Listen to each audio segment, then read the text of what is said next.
লোকসভায় তৃণমূলের নজরে বীরভূম নয়া ব্লক সভাপতি ঘোষণার পর আজ বৈঠকে মমতা বন্দ্যোপাধ্যায় অনুব্রতর অনুপস্থিতিতে কি হবে ভোটের স্ট্র্যাটেজি বাতলে দিতে পারেন তৃণমূল নেত্রী। পূর্ব মেদিনীপুর মুর্শিদাবাদের পর বীরভূমে আজ বৈঠক করতে চলেছেন মমতা বন্দ্যোপাধ্যায় এবং দিন কয়েক আগেই নয়া ব্লক সভাপতি ঘোষণা হয় বীরভূমে।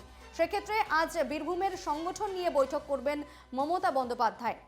অনুব্রতর অনুপস্থিতিতে কি হতে চলেছে ভোটের স্ট্র্যাটেজি, সেদিকেই নজর বাংলা। কোন পথে ভোটের ময়দানে থাকবে দল,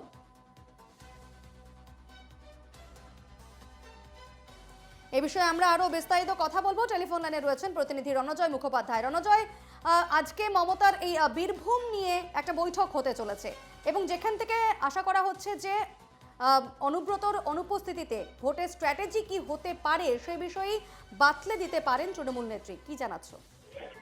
দেখো, আজকে বীরভূম জেলা নিয়ে তৃণমূল সুপ্রিমো মমতা বন্দ্যোপাধ্যায় বৈঠক করছেন। প্রসঙ্গত উল্লেখযোগ্য যে এর আগে এই নিয়ে তৃতীয় বৈঠক করতে চলেছেন তৃণমূল সুপ্রিমো মমতা বন্দ্যোপাধ্যায় জেলাওয়ারি বৈঠক লোকসভা নির্বাচনকে কেন্দ্র করে। এবং এর আগে প্রথম পশ্চিম মেদিনীপুর থেকে তিনি শুরু করেছিলেন। পশ্চিম মেদিনীপুরের পরে মমতা বন্দ্যোপাধ্যায় মুর্শিদাবাদ জেলা নিয়ে বৈঠক করেছেন।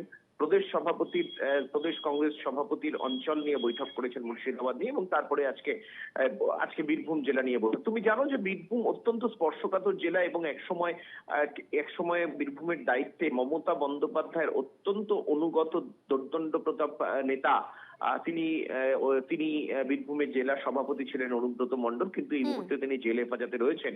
এবার অনুব্রত মণ্ডলকে ছাড়া পঞ্চায়েত নির্বাচনের পরে এবার লোকসভা নির্বাচন হতে চলেছে। এই হাই ভোল্টেজ লোকসভা নির্বাচনে মমতা বন্দ্যোপাধ্যায় বীরভূমের রণকৌশল ঠিক করে দেবার জন্যই এই বৈঠক ডেকেছেন। এবং তুমি জানো যে অনুব্রত মণ্ডল গ্রেফতার হওয়ার পরে মমতা বন্দ্যোপাধ্যায় একটি কোর কমিটি তৈরি করে দিয়েছেন। 8 জনের কোর কমিটি, তারাই বীরভূমের সাংগঠনিক সমস্ত বিষয়টি দেখছেন।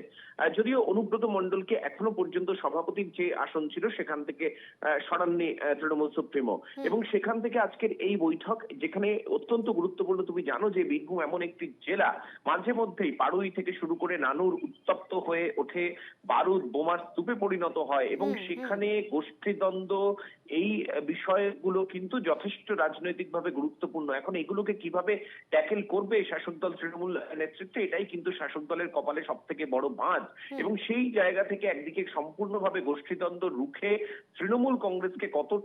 জেলা তৃণমূল কংগ্রেসকে কতটা নিয়ন্ত্রণ সংযত রাখতে পারবেন নির্বাচনের আগে তৃণমূল সুপ্রিমো মমতা বন্দ্যোপাধ্যায়, সেটাই কিন্তু সব থেকে বড় চ্যালেঞ্জ তৃণমূলের।